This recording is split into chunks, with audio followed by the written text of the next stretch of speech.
Hello बच्चों, इस भाग में हम लोग ये देखने वाले हैं कि एक व्यक्ति को अपनी संपूर्ण ऊंचाई का प्रतिबिंब देखने के लिए न्यूनतम मतलब कम से कम कितनी लंबाई का समतल दर्पण चाहिए। मतलब एक व्यक्ति जिसकी ऊंचाई मान लो 6 फीट है, उसको अपना पूरा प्रतिबिंब देखना है समतल दर्पण में, तो समतल दर्पण की न्यूनतम लंबाई कितनी चाहिए, कम से कम कितनी लंबाई का वो समतल दर्पण होना चाहिए ताकि व्यक्ति अपना पूरा प्रतिबिंब देख सके। ठीक है, समझ में आ गया क्या करने वाले हैं हम लोग? तो ये हेडिंग लिख लो, फिर हम लोग आगे बढ़ते हैं और देखते हैं कि उस व्यक्ति को कम से कम कितनी लंबाई का समतल दर्पण चाहिए। बात समझ में आ गई आपको? क्या करने वाले हैं हम लोग? तो हमारे पास ये एक समतल दर्पण है, समतल दर्पण है इतना बड़ा। हमारे पास बहुत बड़ा समतल दर्पण था, हम उसके सामने खड़े होकर अपना प्रतिबिंब देख रहे हैं। अब हम ये जानना चाह रहे हैं कि ये क्या पूरी लंबाई का समतल दर्पण ही आवश्यक है या हम कुछ समतल दर्पण काट के दूसरी जगह लगा लें जिससे अपना काम चल जाए। मान लो दूसरे कमरे में लगाना है ना, तो क्या करें, हम ये चेक करेंगे कि भैया कितना चाहिए कम से कम ताकि पूरा प्रतिबिंब दिख जाए और जो एक्स्ट्रा है उसको दूसरे कमरे में लगा दें। ठीक है, तो ये व्यक्ति है जो सामने खड़ा है समतल दर्पण के और वो चेक करना चाह रहा है कि कितना लंबाई समतल दर्पण की चाहिए कम से कम। ये आपको लग रहा होगा बहुत बड़ा डायग्राम बनाया है हमने, हाँ, ताकि आपको कुछ चीज़ें अच्छे से समझा सकें। इतनी ही लंबाई का प्रतिबिंब बनेगा पीछे, ये तो जानते हैं हम। ठीक है, ये वाला व्यक्ति का सिर है, ये बिंदु है पैर, फुट। अब इतनी ही दूरी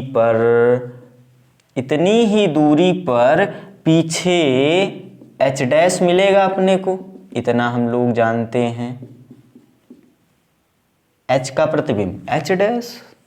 ठीक है, इसी प्रकार यहाँ पे एफ का प्रतिबिंब इतनी ही दूरी पर मिलेगा। आप सीधा एकदम डायग्राम बनाना है ना, दूरी एकदम बराबर रखना। बोर्ड में चूंकि काफ़ी हमने जगह ज़्यादा ले लिया है तो हो सकता है टेढ़ा बन जाए। ये है एफ डैश। इतनी बात समझ में आई? हम ये ले रहे हैं कि ये जो व्यक्ति है समतल दर्पण के सामने स्मॉल डी दूरी पर खड़ा है। अच्छा, अगर ये स्मॉल डी दूरी आगे है तो इसका प्रतिबिंब डी दूरी पीछे बनेगा और इस व्यक्ति की जो ऊंचाई है वो हम कैपिटल एच ले रहे हैं, तो इस प्रतिबिंब की जो ऊंचाई होगी वो भी कैपिटल एच होगी। इतनी बेसिक बातें तो हम लोग जानते हैं समतल दर्पण के गुण के हिसाब से। अभी देख लें ये बोर्ड के बाहर तो नहीं हो रहा है, बहुत बढ़िया। अब सबसे पहले तो एक बात ये सुनो, अगर मुझको मेरा प्रतिबिंब देखना है समतल दर्पण में, तो मान लो मुझे मेरे बाल देखने हैं, ठीक है, तो बाल से प्रकाश जो जाएगा दर्पण पे टकराएगा और दर्पण से टकराने के बाद मेरी आंख पे अगर पड़ेगा तभी इस बाल का प्रतिबिंब मुझको, मतलब आईने में मेरा प्रतिबिंब दिखेगा मुझको समतल दर्पण में। यही बात मेरे शरीर के प्रत्येक बिंदु के लिए लागू होगी।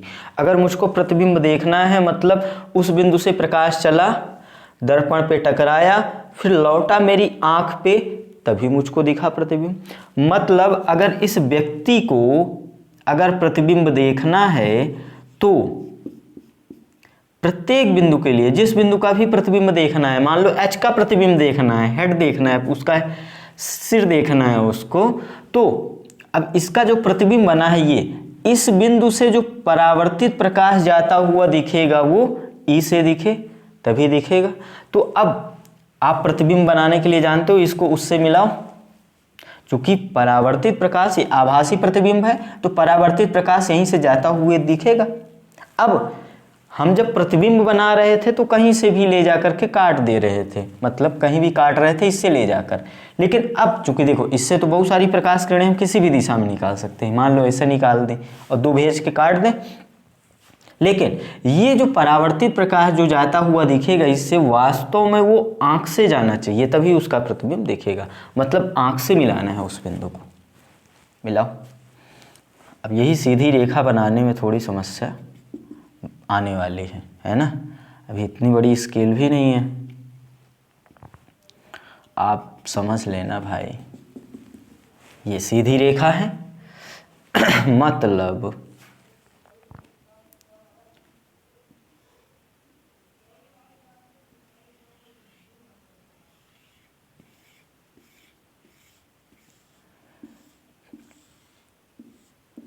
ये परावर्तित प्रकाश है,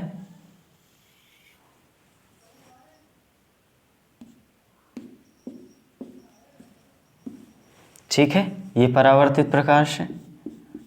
अब इस बिंदु से परावर्तित हो रहा है तो इसी बिंदु से इसी बिंदु पे आपतित रहा होगा प्रकाश। ये लाइन मैं देख लूँ कैसा बन रहा है डायग्राम। चलो, इतना समझ में आया आपको। इस बिंदु से आपतित प्रकाश हुआ, परावर्तित आंख से गया, जो कि हमको पीछे से आता हुआ दिखेगा क्योंकि इसका आभासी प्रतिबिंब H डैश बन रहा है। यही बात वस्तु, ये जो व्यक्ति है, इसके प्रत्येक बिंदु के लिए लागू होगी। प्रत्येक बिंदु से प्रकाश जाएगा, दर्पण से टकराएगा और वापस जो परावर्तित होगा आंख से। हम इस बिंदु के लिए देख लें तो इस बिंदु से प्रकाश चला, यहाँ टकराया और जब परावर्तित होगा तो वो आंख से जाएगा और वास्तव में वो पीछे से आता हुआ दिखेगा। मतलब इन दो बिंदुओं को मिलाती हुई रेखा खींचो आप।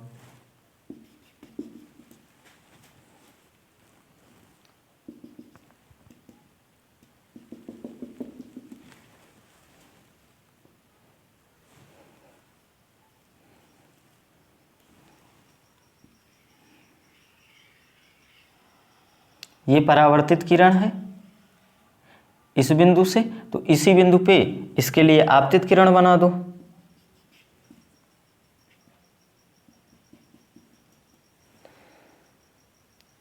इतना बड़ा डायग्राम बनाने के लिए सबसे बड़ी समस्या यही होगी कि सीधी रेखा नहीं बन पाएगी।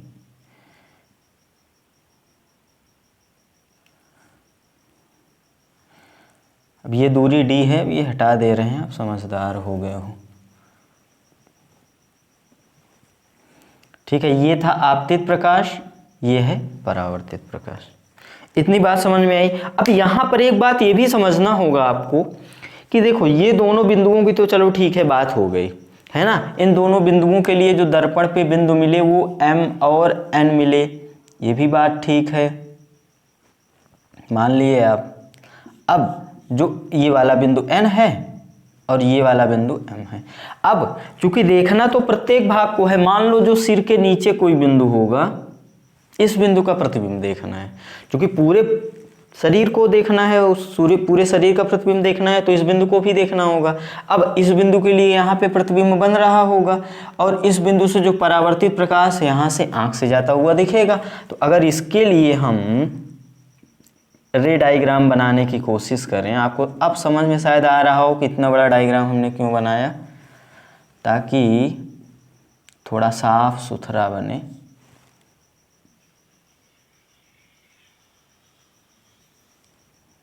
क्या है ये क्या है, क्या है ये?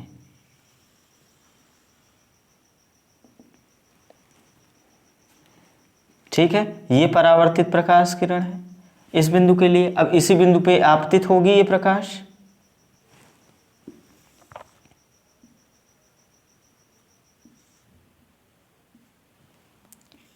ये है आपतित प्रकाश।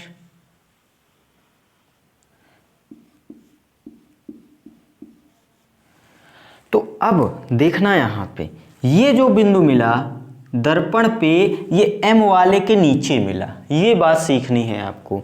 जब हम H के नीचे कोई बिंदु लेंगे तो उसके लिए दर्पण पर वह बिंदु जिससे कि प्रकाश परावर्तित होकर आंख पे पड़ रहा है वो बिंदु N के नीचे मिलेगा।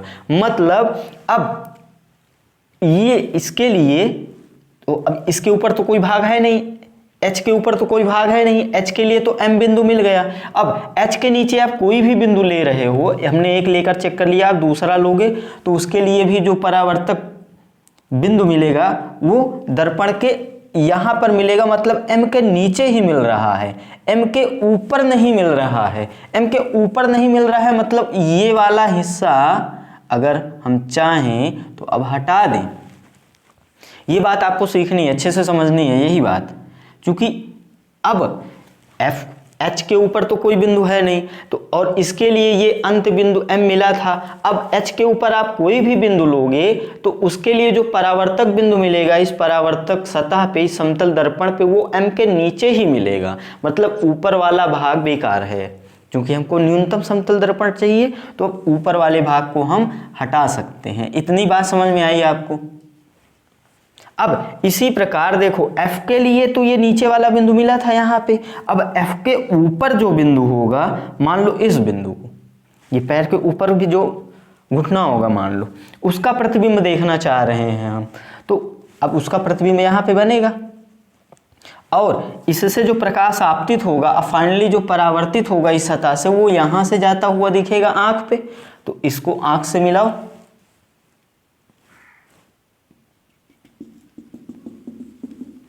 है ना, ये सीधी रेखा में चलता है प्रकाश। चलो थोड़ा ऊपर कर देंगे,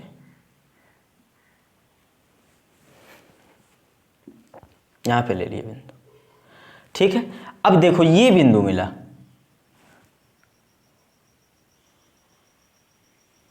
ये परावर्तित प्रकाश है। रे डायग्राम हम कैसे बना रहे हैं? पीछे के कॉन्सेप्ट के आधार पे, पीछे वाला पार्ट जाकर देखो, वहाँ पे रे डायग्राम बनाने का क्या तरीका होता है। तो रे डायग्राम बनाने के लिए पहले अपने को पता होना चाहिए प्रतिबिंब कहाँ बन रहा है। हमको पता है प्रतिबिंब यहाँ बन रहा है, आभासी बन रहा है, इसलिए यहाँ से प्रकाश किरण परावर्तित होती हुई दिखेगी। और हर प्रकाश किरण को, हर परावर्तित प्रकाश किरण को आँख से ही ले जाना है, क्योंकि प्रतिबिंब दिखेगा ही तभी जब परावर्तित प्रकाश किरण आँख से जाए। अब इस बिंदु के लिए आप आपतित किरण बना दो,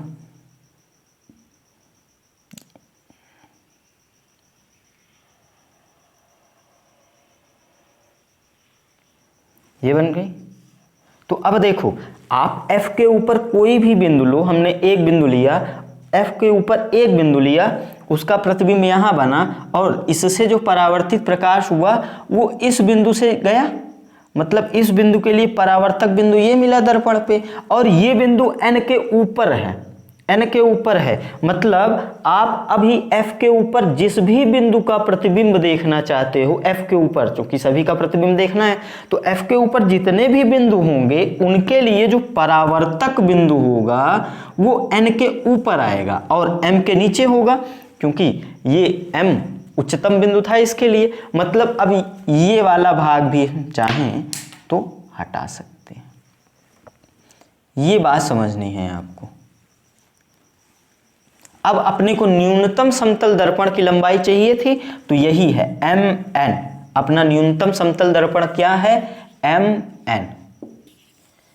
रे डायग्राम से आपको समझ में आया कि जब हम समतल दर्पण पूरा लिए हैं, इस बिंदु के लिए n बिंदु मिला और इसके ऊपर एक बिंदु लेकर हमने चेक किया, इसके ऊपर एक बिंदु के लिए चेक किया कि जो बिंदु मिल रहा है समतल दर्पण पे, परावर्तक बिंदु, वो n के ऊपर मिल रहा है। तो अभी आप कितने ही बिंदु लेके रे डायग्राम बनाओ, ये वाला, उसके लिए प्रतिबिंब बनाओ, फिर परावर्तित प्रकाश को जब आंख से गुजारोगे तो उसके लिए जो परावर्तक बिंदु मिलेगा दर्पण पे वो n के ऊपर मिलेगा। इसी प्रकार इस बिंदु के लिए m मिला था और अब इसके नीचे जो भी बिंदु लोगे आप उसके लिए परावर्तक बिंदु n के नीचे मिलेगा। मतलब ये अपने दोनों अंत बिंदु हो गए। मतलब इतनी लंबाई का अपने को न्यूनतम समतल दर्पण चाहिए, क्योंकि इसके लिए ये बिंदु था, इसके लिए। अब बीच के लिए कोई भी बिंदु का आप प्रतिबिंब देखना चाहते हो तो उसके लिए परावर्तक mn के बीच में ही मिलेगा। मतलब अपने को न्यूनतम समतल दर्पण की लंबाई कितनी होनी चाहिए अपने पास? mn। ये डायग्राम बना लो आप। डायग्राम अच्छा दिख रहा है?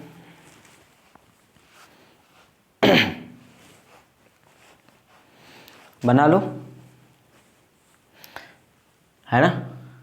अब ये रे डायग्राम आपको समझ में आ गया। अब हम इसको हटा देंगे और सिंपल सा छोटा सा डायग्राम बनाएंगे जिससे हम लोग अब डेरिवेशन कर सकें।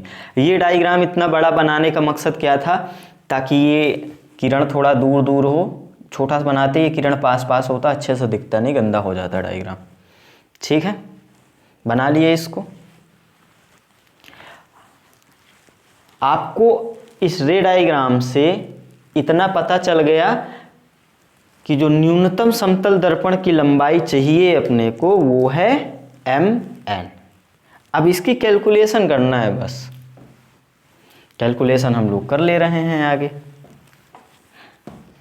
ये बात भी याद रखना कि अब h के नीचे जो भी बिंदु थे उसके लिए जो परावर्तक बिंदु मिला था वो n के नीचे मिला था, सॉरी m के नीचे, और f के लिए n के ऊपर। अब हम उतना बड़ा डायग्राम नहीं बनाएंगे क्योंकि अब जो रे डायग्राम है वो छोटा सा बनाएंगे, एक आध किरण भेज देंगे बस। ये व्यक्ति है, ये समतल दर्पण है, ये प्रतिबिंब बना इसका। ये अगर f था तो यहाँ पे f डैश बना, ये अगर h है तो h डैश बना, यहाँ पर है I, आँख है। अब इसका प्रतिबिंब यहाँ पे बना है h डैश f डैश, तो अब इससे जो प्रकाश होगा वो आँख से जाता हुआ दिखेगा,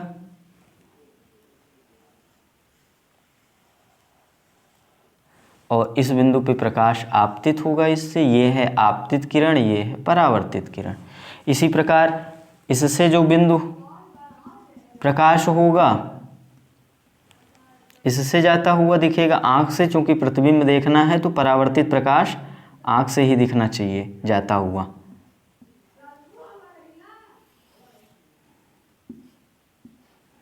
इतना क्लियर हुआ आपको ये रे डायग्राम। अब उसी में हम आपको चेक करने के लिए बहुत सारे बिंदु बनाए थे। अब आपको पता चल गया कि अब इसके बीच के जितने भी प्रतिबिंब, जितने भी बिंदु होंगे उसके लिए परावर्तक बिंदु m n के बीच में ही होगा। अगर इसको हम m मान लें, इसको n मान लें, तो m n के बीच में ही होगा। मतलब ये दर्पण का ये वाला भाग और ये वाला भाग हम लोग हटा सकते हैं। ये लंबाई काट के दूसरे कमरे में लगा देगा वो जो व्यक्ति, क्योंकि उसकी संपूर्ण ऊंचाई इतने समतल दर्पण में दिख जाएगी। इतनी बात आपको समझ में आ गई। अब इसकी कैलकुलेशन करना है, तो कैलकुलेशन के लिए E का प्रतिबिंब भी यहाँ पे E डैश बनेगा। इसको आप लंबवत, चूंकि आप जानते हैं समतल दर्पण का कॉन्सेप्ट आप पढ़ के आए हो कि जो समतल दर्पण के लिए जो प्रतिबिंब और वस्तु को जो मिलाने वाली रेखा होती है वो दर्पण पे लंब समद्विभाजक होती है। लंब मतलब 90 अंश हो गया, और ये वाली दूरी इस दूरी के बराबर होती है, वो तो जानते ही हैं। ठीक है, इस बिंदु को हम लोग O मान लें, और ये MO को X मान लें, और ON को Y मान लें। अभी क्यों माना है आपको समझ में आएगा, क्योंकि अब देखो, अब यहाँ पे हम समरूपता लगाने वाले हैं। दो त्रिभुज अपने को मिले, EMO पहला त्रिभुज और EH डैश E डैश, ये दोनों समरूप त्रिभुज हैं। यहाँ पे समरूपता लगाएंगे। इसी प्रकार EON में और EE डैश F डैश, इन दोनों में समरूपता लगाएंगे और कैलकुलेशन करेंगे। आपको ये दूरी पता है स्मॉल d, और ये दूरी भी पता है स्मॉल d। इतनी बात समझ में आई तो बस कैलकुलेशन में शुरू हो जाओ। त्रिभुज EMO तथा त्रिभुज EH डैश E डैश समरूप हैं, समरूप हैं। और अगर ये समरूप हैं, समरूप त्रिभुज की जो विशेषता होती है कि संगत भुजाओं का अनुपात बराबर होता है, तो MO बटा H dash E dash, MO बटा H डैश E डैश, और ये संगत भुजाएं EO बटा EE डैश, EE डैश। अब वैल्यू रखो जो माने हो। MO को हमने X माना है, H डैश E डैश कुछ नहीं, लिख दो। EO D है, ये वाली दूरी D है, और ये पूरी दूरी कितनी हो गई EE डैश 2D, चूंकि ये भी D ये भी D, ये हो गया 2D। तो यहाँ से आप यदि H डैश E डैश का वैल्यू निकालोगे तो ये कितना मिलेगा 2x। त्रिय गुणा कर दिया, इसको समीकरण 1 मान लो, और नीचे वाले त्रिभुज में भी समरूपता लगा दो। इसी प्रकार त्रिभुज EON तथा त्रिभुज EE डैश F डैश समरूप हैं, और अगर ये त्रिभुज भी समरूप हैं तो यहां भी संगत भुजाओं का अनुपात बराबर होगा ON बटा E डैश F डैश और EO बटा EE डैश। मतलब ON बटा E dash F dash is equal to EO बटा EE डैश। वैल्यूज रखो यहाँ पे आप। ON को हमने y माना है, E dash F dash same लिख दो। EO कितना है स्मॉल d और ये है स्मॉल 2 इंटू डी। अब यहाँ से आप वैल्यू किसकी निकालो E डैश F डैश की, तो E डैश F डैश कितना मिलेगा 2y। इसको समीकरण 2 मान लो आप। अब आपको ये लग रहा होगा कि अगर इन दोनों समीकरणों को हम लोग जोड़ दें, H डैश E डैश ये वाली लेंथ और E डैश F डैश ये वाली लेंथ, इन दोनों को जोड़ोगे तो H डैश F डैश मिलेगा। और H डैश F डैश कितना है H, क्योंकि प्रतिबिंब की लंबाई वस्तु की लंबाई के बराबर होती है, वस्तु की लंबाई कैपिटल H माने हैं हम। तो अब यहाँ पे आप क्या करो 1 + 2, तो 1 + 2 करने का मतलब H dash E dash plus E dash F dash is equal to, इन दोनों में 2 कॉमन ले लो तो x प्लस वाई। देखो ये 2 x प्लस वाई कितना है x प्लस वाई ही तो ये पूरी लेंथ है mn जिसको माना है हमने mn। आपको निकालना क्या है mn ही तो निकालना है, बोलो यही तो है न्यूनतम समतल दर्पण। और ये जो है ये कितना हो गया H डैश F डैश जो कि H के बराबर है, तो H is equal to 2mn।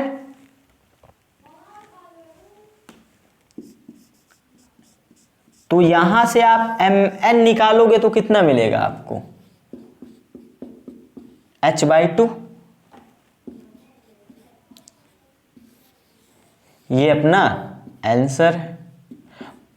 mn ही निकालना था न्यूनतम समतल दर्पण की लंबाई, और न्यूनतम समतल दर्पण की लंबाई कितनी मिली अपने को h/2। मतलब अगर व्यक्ति h ऊंचाई का है तो उसके लिए न्यूनतम समतल दर्पण चाहिए h/2, मतलब उसकी ऊंचाई का आधा। कॉपी कर लो, कर लो कॉपी।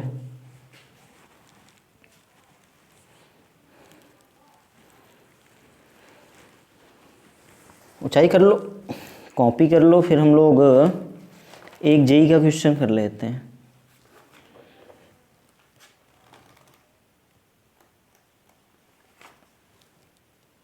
जेई जो क्वेश्चन जेई 2002 में आया है उस क्वेश्चन को करेंगे।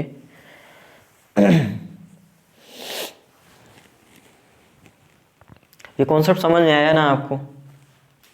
ये यहाँ पर एक बात ये भी समझनी खास थी कि अब mn ही दर्पण होगा, क्योंकि इसके नीचे कोई भी बिंदु लोगे वो m के नीचे मिलेगा उसके लिए परावर्तक बिंदु, और इसके ऊपर कोई बिंदु लोगे उसके लिए परावर्तक बिंदु n के ऊपर मिलेगा। मतलब इन सभी पूरी ऊंचाई के लिए, मतलब व्यक्ति के प्रत्येक भाग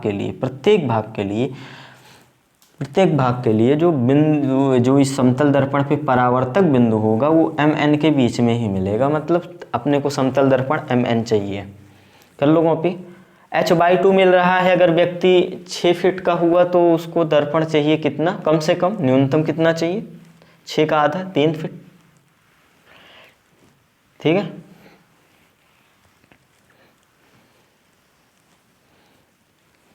ये लाइन लिख लेना आप इसके नीचे।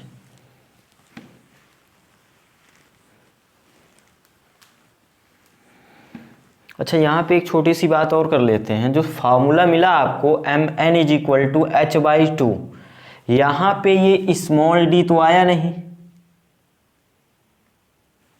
स्मॉल d मतलब समतल दर्पण के सामने व्यक्ति कितनी दूरी पर खड़ा है।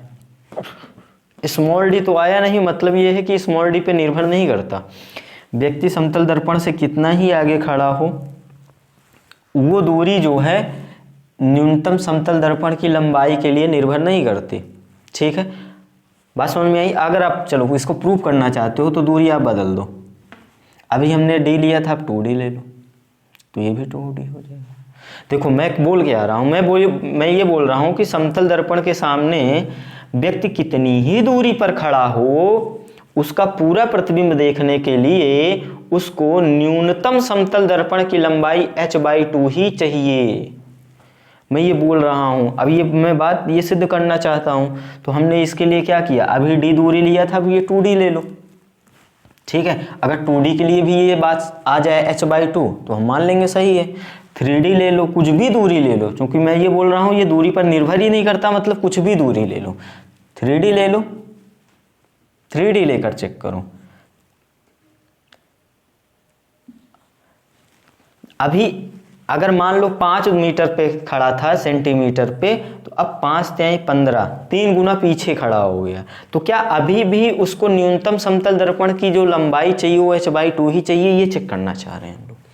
तो देखो बाकी चीजें तो वही रहेंगी, अब यहाँ पे वही समरूपता वाला कॉन्सेप्ट लगा दें इस त्रिभुज के लिए और इस त्रिभुज के लिए। अब मैं शॉर्ट में लिख रहा हूँ, आप समझ जाना, है ना। पहले वाले के लिए MO बटा H' E' बराबर EO बटा EE'।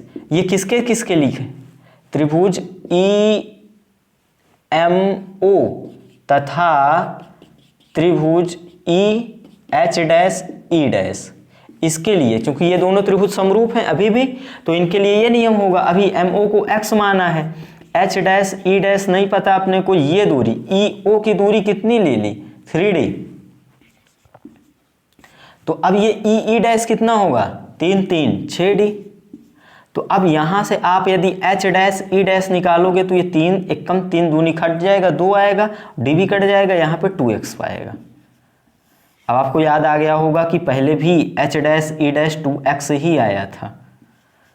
ठीक है, इसको समीकरण 1 मान लो। अब इस वाले त्रिभुज के लिए भी समरूपता लगा दो, त्रिभुज EON तथा त्रिभुज EE', F', इसके लिए भी समरूपता लगा रहे हैं हम लोग। तो इसके लिए क्या लिखेंगे, ON बटा E', is equal to EO बटा EE'। मान रखो ON को हमने y माना है, E', F' अपने को नहीं पता, EO कितना है, EO है 3d, और ये पूरी दूरी कितनी है, 6d, तो यहां से कितना मिला, 2d, मतलब सॉरी d तो कट गया ना, यहां से जो E', F' मिला है वो मिला है 2y। और अब अगर इन दोनों समीकरणों को आप जोड़ोगे, इन दोनों समीकरणों को जोड़ोगे, 1 + 2 जैसे ही करोगे, 1 + 2 करोगे तो ये दूरी जुड़ेगी और ये पूरी दूरी जुड़ के कितना आ जाएगी, h, और इधर से 2 कॉमन ले लोगे तो x + y मिलेगा, मतलब 2mn मिला। तो यहां से mn कितना मिला, अभी भी मिला ना, h/2।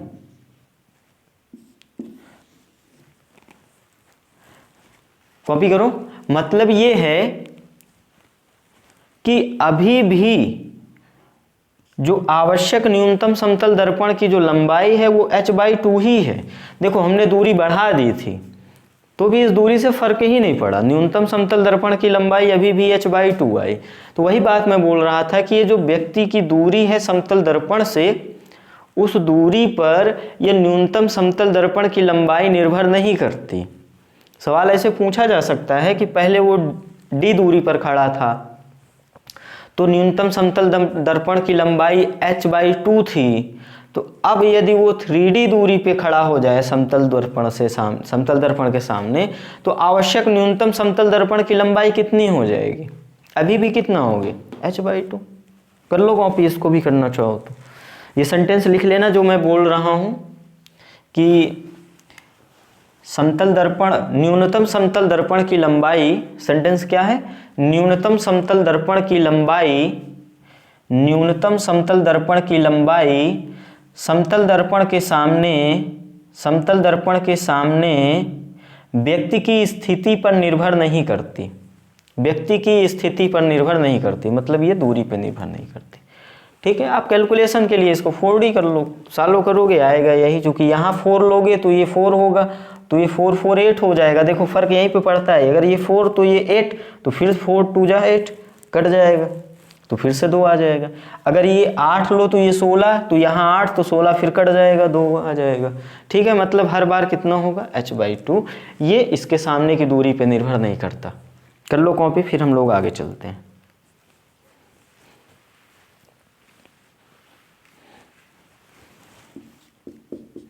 अब एक छोटा सा क्वेश्चन कर लेते हैं JEE 2002 का।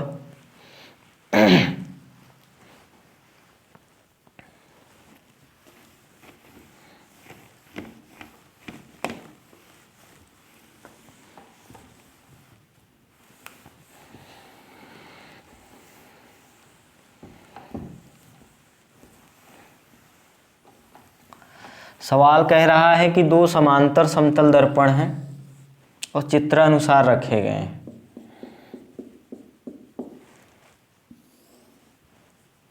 ठीक है, ये दोनों समतल दर्पण समांतर हैं।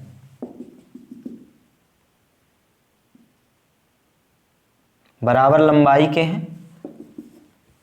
ठीक है, बराबर लंबाई के हैं। ये जो इनके बीच सेपरेशन है, इनके बीच की जो दूरी है d का मान दिया गया है आपको 0.2 मीटर।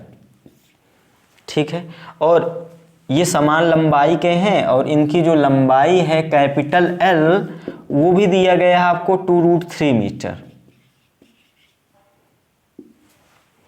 ठीक है, 2 समतल दर्पण हैं, समांतर रखे हैं इस प्रकार से, उनकी लंबाई और उनके बीच की दूरी दी गई है। अब ये हो क्या रहा है कि एक प्रकाश किरण इस बिंदु पे आपतित हो रही है। एक प्रकाश किरण इस बिंदु पे आपतित हो रही है, इस किनारे पे किसी एक समतल दर्पण। अब चित्र अनुसार बोल दिया, मतलब ये जैसे चित्र बना है उस हिसाब से। और ये वाला कोण भी दिया गया है, ये कोण दिया गया है 30 अंश का। ये आपतित प्रकाश था, 30 अंश का कोण दिया है। अब सवाल ये कह रहा है कि देखो ये आपतित प्रकाश यहाँ पे आया, अब ये अंदर परावर्तन होगा, अंदर अब ये प्रकाश अंदर जाएगा, फिर अब 2 समतल दर्पण हैं तो परावर्तन होगा बार बार, और जो फाइनली जो प्रकाश किरण यहाँ से निकलेगी, ये दूरी d आप समझ गए हो, इसको हटा दें। अब ये जो फाइनली प्रकाश जो परावर्तित होगा, ये परावर्तित हुआ। भाई देखो इस किनारे पे प्रकाश आपतित हुआ तो अब कई बार परावर्तित होगा, उसके बाद यहाँ से निकल भी जाएगा। तो कह रहा है कि कुल कितने परावर्तन होंगे, कुल कितने परावर्तन होंगे। बात समझ में आई? ये प्रकाश अब इस समतल दर्पण जो कि L लंबाई का है, इसके अंदर कितनी बार परावर्तित होगा वो संख्या निकालनी है आपको। उस संख्या को यदि हम n मान लें तो इस n का वैल्यू बताना है आपको। सवाल कॉपी कर लो, फिर इसको हम लोग चालू करते हैं। सवाल समझ में आया है आपको? 2 समांतर समतल दर्पण रखे गए हैं, एक किनारे पे एक प्रकाश आपतित हो रहा है, ये 30 अंश का कोण दिया गया है चित्रानुसार, और कह रहा है जब प्रकाश इस समतल दर्पण से बाहर निकलने के बाद, जब बाहर निकलेगा तो कुल कितने परावर्तन कर चुका होगा। ठीक है, चालू करें। अब देखो ये प्रकाश आपतित हुआ है, अब ये परावर्तित भी होगा, ये परावर्तित हुआ। अब देखो ये अभिलंब है इस बिंदु के लिए, यही अभिलंब है, तो ये 30 का अंश का कोण है, ये आपतन कोण हो गया, तो ये भी 30 अंश का कोण होगा, परावर्तन कोण। बात समझ में आई? अब इस बिंदु के लिए अगर हम अभिलंब ढूंढें तो ये मिल गया अभिलंब और ये हो गई परावर्तित किरण। अब देखो कोण आपको पता करना है, अगर ये 30 अंश का कोण है तो ये भी 30 अंश का कोण होगा एकांतर कोण से। ऐसे होता है ना, ये दो समांतर रेखाएं हैं, यहाँ देख लो आप, ये दो समांतर रेखाएं हैं, ये दो समांतर रेखाएं हैं और ये एक तिर्यक रेखा इसको काट रही है ऐसे। तो ये वाला जो कोण है, ये वाला कोण और ये वाले कोण आपस में बराबर होते हैं। देखो ये अगर 30 अंश है तो ये भी 30 अंश होगा। बात समझ में आ गई? तो अगर अब ये 30 हो गया, ये तो आपतन कोण हो गया इसके लिए, तो ये भी 30 हो जाएगा परावर्तन कोण। अब अगर इस बिंदु से प्रकाश परावर्तित होगा कुछ ऐसे जाएगा। अब अगर ये 30 है तो इसके संगत कोण ये बनेगा, ये भी 30 होगा, और ये 30 है आपतन कोण तो ये है 30 परावर्तन कोण। मतलब हर बार आपको लग रहा होगा कि 30 अंश के कोण पर ही ये जो घटना है उत्तरोत्तर चलती रहेगी। ठीक है, अब हमको निकालना ये है कि कुल कितने परावर्तन होंगे।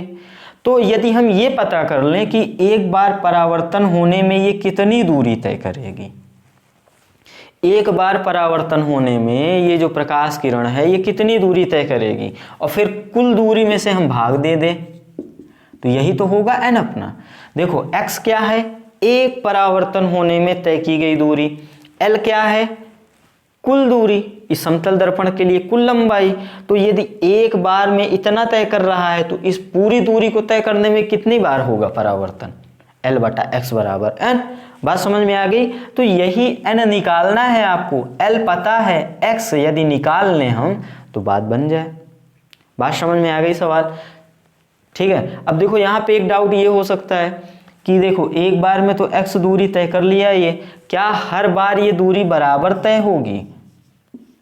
भाई दूसरी बार परावर्तन यहाँ जो दिख रहा होगा आपको उसमें ये इतनी दूरी तय कर रहा है। अगर इसको हम बिंदु मान लें, ये O हो गया, ये A हो गया, ये मान लो B हो गया, तो OA को हमने x मान लिया, ये एक बार परावर्तन होने में तय दूरी है। AB दूसरी बार परावर्तन होने में तय दूरी है, इसको हमने y मान लिया। क्यों? क्योंकि हमको ये भी पता करना होगा कि ये क्या दूरी जो तय कर रहा है ये हर बार क्या समान दूरी तय करेगा, तभी तो हम भाग दे सकते हैं। चूंकि नहीं तो अगर ये अलग अलग दूरी तय करेगा तो फिर कैसे करेंगे, तो फिर हम यहाँ भाग नहीं दे सकते। तो हमको ये भी पता करना है कि y और x बराबर है क्या। तो इसके लिए देखो इस त्रिभुज में आप tan 30 ले लो और इस त्रिभुज में tan 30 ले लो, तो x बराबर y आप कैलकुलेट कर सकते हो। तो यहाँ के लिए tan 30 क्या होगा इस वाले त्रिभुज के लिए, अगर इसको कोई बिंदु C मान लो तो त्रिभुज CAO के लिए tan 30 क्या होता है, लंब बटा आधार। आधार ये वाली भुजा होगी जो कि हमको पता है स्मॉल d। तो यहाँ से जो x कितना मिला आपको, d इंटू tan 30 1/√3। और इसी प्रकार यदि दूसरे वाले त्रिभुज में tan 30 ले लें, इस वाले त्रिभुज में CAB में, तो यहाँ tan 30 ये हो जाएगा लंब बटा आधार, ये y मानी है दूरी हमने, यहाँ भी आधार d ही है। तो यहाँ से जो y मिलेगा आपको वो मिलेगा d tan 30। tan 30 का मान पता है आपको 1/√3। अब आपको ये पता चल रहा होगा कि ये दोनों मान आपस में बराबर ही तो आ रहे हैं, मतलब x बराबर y आ गया। मतलब ये हर बार प्रत्येक बार परावर्तन होने में समान दूरी तय कर रहा है, ये हम निकाल चुके हैं यहाँ पे। अगर मन में आपकी ये डाउट आता कि क्या ये हर परावर्तन में समान दूरी ही तय करेगा, तो हाँ ये कैलकुलेशन कर ली हमने। अब हम इस पूरी दूरियों को x माने हैं, और चूंकि अब हर बार ये दूरी तय करने में x ही तय करेगा, और एक बार में x, कुल लंबाई l, तो कुल परावर्तन की संख्या l बटा x। इतना बात समझ में आ गई। हमको निकालना है l बटा x, ये x का वैल्यू इतना निकाले हैं। अब x का चाहो वैल्यू ही सॉल्व कर लो, चूंकि x की वैल्यू जरूरत पड़ेगी। तो ये है d का मान कितना दिया था 0.2 इंटू ये हो गया 1/√3, x का वैल्यू ये मिल गया। हमको निकालना क्या है स्मॉल n, तो वैल्यू रख के सॉल्व कर लो बस, अब तो मिल गया। n बराबर क्या है l बटा x। n क्या है कुल परावर्तन की संख्या, l क्या है दर्पण की लंबाई जो कि सवाल में दिया गया है 2√3। इसको हम लोग सॉल्व किए तो मिला 0.2 इंटू 1/√3, इतना ही मिलेगा। अब ये √3 ऊपर जाएगा तो ये कितना हुआ 2 इंटू ये √3 इंटू √3 3 हो गया, और ये 0.2 है, तो इसको सॉल्व कर लोगे तो कितना मिलेगा 30, मतलब कुल कितनी बार प्रकाश परावर्तन होगा इन समतल दर्पणों के बीच में? 30 बार। कर लो कॉपी।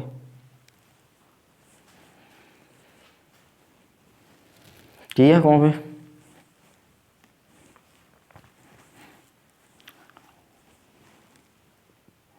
एक क्वेश्चन और करा देते हैं। कर लिए कॉपी? ठीक है, चलो वहीं पे लौटते हैं। अपना जो कॉन्सेप्ट था कि व्यक्ति को देखना है, अपना प्रतिबिंब देख रहा था अभी व्यक्ति। अब मान लो एक सवाल ये है कि व्यक्ति किसी मीनार को देखना चाह रहा है। मीनार मतलब पहाड़ी, किसी को चोटी, टावर, जो भी बोलते हैं, किसी बिल्डिंग को देखना चाह रहा है। और परिस्थिति आपको दी गई है सवाल में, आपको निकालना है न्यूनतम समतल दर्पण की लंबाई। देखो ये है अपना समतल दर्पण, ये है व्यक्ति। अब व्यक्ति के पीछे एक पहाड़ी है, ठीक है, एक टावर है, एक पहाड़ है, कुछ भी मानो आप। ये व्यक्ति है, व्यक्ति की ऊंचाई आपको नहीं बताएगी। इस बार इस पहाड़ी की ऊंचाई बताई गई जो कि कैपिटल H है। बात समझ में आई? मान लो ये बिंदु A है, इसके लिए इसके बिंदु ये दोनों अंत्य बिंदु दिए गए हैं आपको, पहाड़ी या चोटी या मीनार, कुछ भी बोलो।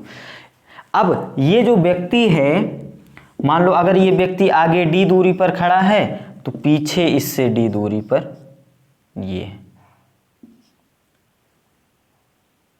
जितना आगे व्यक्ति है दर्पण से उतना पीछे व्यक्ति से मीनार है। अभी हमको निकालना है कि इस व्यक्ति को इसका पूरा प्रतिबिंब देखना है, इस व्यक्ति को इसका पूरा प्रतिबिंब देखना है। तो न्यूनतम समतल दर्पण की क्या चाहिए आपको? लंबाई। सवाल समझ में आया? तो अब हमको देखना, ध्यान रखना, अब इस बार प्रतिबिंब इसका बनाना है क्योंकि इसको देखना है। तो इतनी ही दूरी पीछे बनेगा ये प्रतिबिंब। ये डी कितना हो गया? 2D। अब इस वाले बिंदु, इसको थोड़ा वो पास में ले जाते हैं, है ना।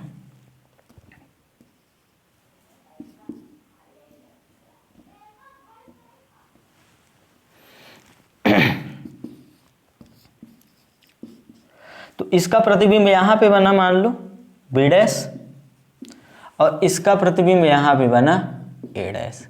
इतनी बात समझ में आती?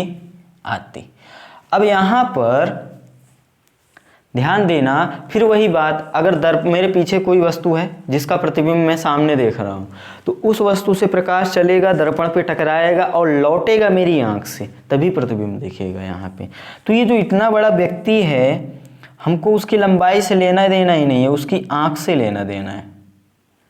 क्या चाहिए अपने को? आंख, चूंकि वो परावर्तित प्रकाश आंख से गुजर जाए बस, ठीक है।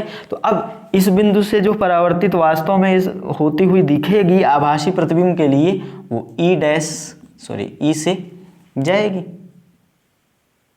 रे डायग्राम, और इस बिंदु पे ये प्रकाश आपतित होगा। सीधा सीधा बनाना है, ठीक है। ये हुआ आपतित प्रकाश, ये हुआ परावर्तित प्रकाश। इसीलिए इस बिंदु, इसी प्रकार इस बिंदु के लिए बना लो, और इस बिंदु पे,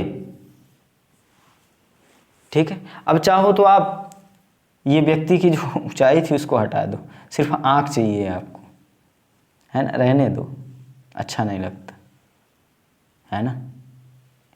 ये व्यक्ति है अपना, क्या है ये? व्यक्ति। चाहो तो आप हटा दो, सिर्फ आंख चाहिए। ये हो गई आपतित प्रकाश, ये हो गया परावर्तित प्रकाश। इतना बात समझ में आ गई है आपको? ठीक है। आपको निकालना है न्यूनतम समतल दर्पण। अब आप समझ गए होंगे कि इसके बीच में ही सारे बिंदुओं के लिए परावर्तन बिंदु मिलेगा, मतलब न्यूनतम समतल दर्पण यही है अपना MN, ठीक है। अब हमको कैलकुलेशन करनी है, और कैलकुलेशन करके MN का मान निकालना है। तो समरूपता के लिए वही करें, इसको यहाँ से लंब खींच दो, लंब खींच दिया। अब क्या इसको ई डैश लिख दें? क्या इसको ई डैश लिख दें? नहीं लिखेंगे, ध्यान रखना। ये ई डैश ये आंख का प्रतिबिंब नहीं है, ये इस मीनार, इस पहाड़ी के इस बिंदु का होगा प्रतिबिंब। इसको हम कोई भी नया बिंदु मान लें, ए बी सी नहीं है, सी मान लो, है ना। ये ई डैश नहीं है, इसका प्रतिबिंब नहीं है ये। और ये वाला जो बिंदु है उसको ओ मान लो आप। अब जानते हैं ये लंब है, ध्यान रखना, इसे लंब खींचे हैं हम लोग, है ना। तो अब समरूपता देखेंगे त्रिभुज ई एम ओ और त्रिभुज ई ए डैश सी में, और इसी प्रकार समरूपता देखेंगे त्रिभुज ई ओ एन और ई सी बी डैश में। सॉल्व कर लो, अब तो कुछ भी नहीं है। त्रिभुज ई एम ओ व त्रिभुज ई ए डैश सी, ये क्या है? समरूप हैं। ये पहाड़ी की ऊंचाई कितनी है? h, तो प्रतिबिंब भी h ऊंचाई का बना। अब अगर ये समरूप है तो यहां से हम लोग लिखेंगे MO बटा A dash C is equal to EO बटा EC। वैल्यू रखो, वही इसकी हमने लंबाई x मान लिया और इसकी लंबाई y मान लिया। अपना आंसर x प्लस वाई हो जाएगा mn के लिए। MO को x मान लिया, MO को ए डैश सी नहीं पता, EO कितना है? EO D है, और EC कितना है?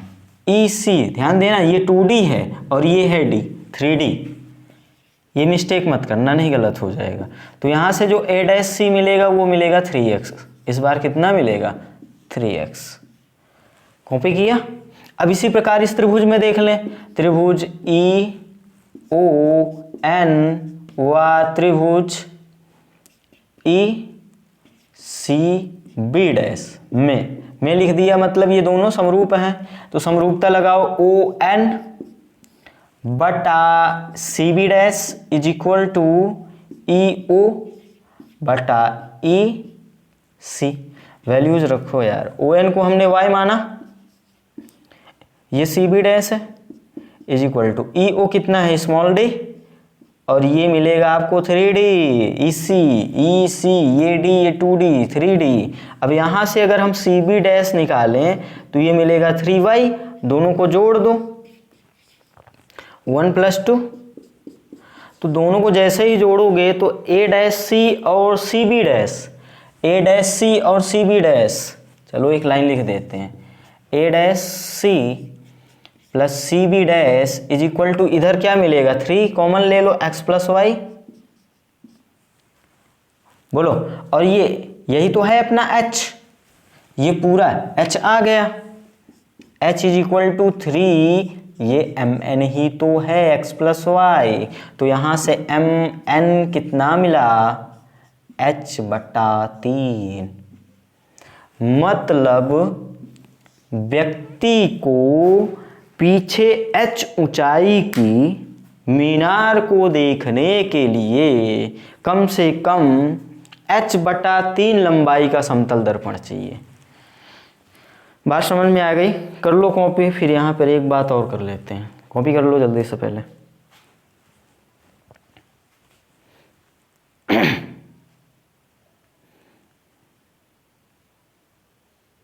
किया कॉपी? कर लिया? अब देखो यहाँ पे थोड़ा सा चेंज करने वाले हैं हम, कॉपी अच्छे से कर लो ना। अब देखो यहाँ पे पिछले वाले पार्ट में जब हम व्यक्ति का प्रतिबिंब बना रहे थे तो हमने एक बात बोली थी कि भैया समतल दर्पण से व्यक्ति कितनी ही दूरी पर आगे हो। ये जो h बटा 2 आया था, न्यूनतम समतल दर्पण की जो लंबाई आई थी वो उस पर निर्भर नहीं करी थी।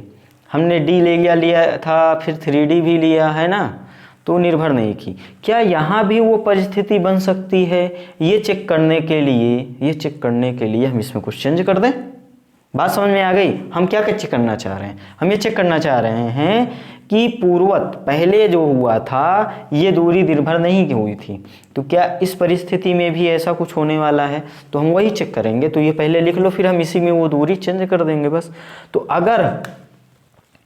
अगर हम इसको 2D मान लें, और इसको भी 2D मान लें। मतलब व्यक्ति जितना दर्पण के आगे, व्यक्ति से उतना ही मीनार पीछे। ठीक है, तो अगर ये 2D तो ये मीनार का प्रतिबिंब कितने पे बनेगा? 4D पे। 2 + 2 = 4। वाह। अब यहां पर समरूपता तो अभी भी होगी, रे डायग्राम तो ऐसा ही बनेगा। तो यहां पर ये जो दूरी है EO, ये दूरी हो गई कितना? 2D। EO को हमने 2D माना।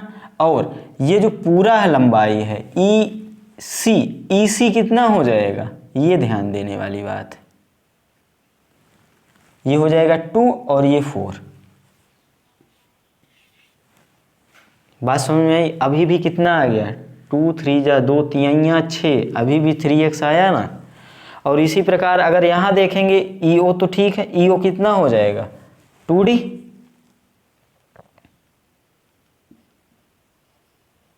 और ये कितना हो जाएगा?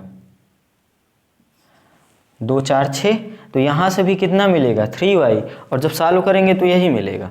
मतलब यदि व्यक्ति जो कि दर्पण से x दूरी आगे है और दर्पण व्यक्ति से x दूरी ही पीछे कोई वस्तु है और उसका प्रतिबिंब देखना चाह रहा है व्यक्ति, तब तो ऊंचाई हमेशा h/3 मिलेगा।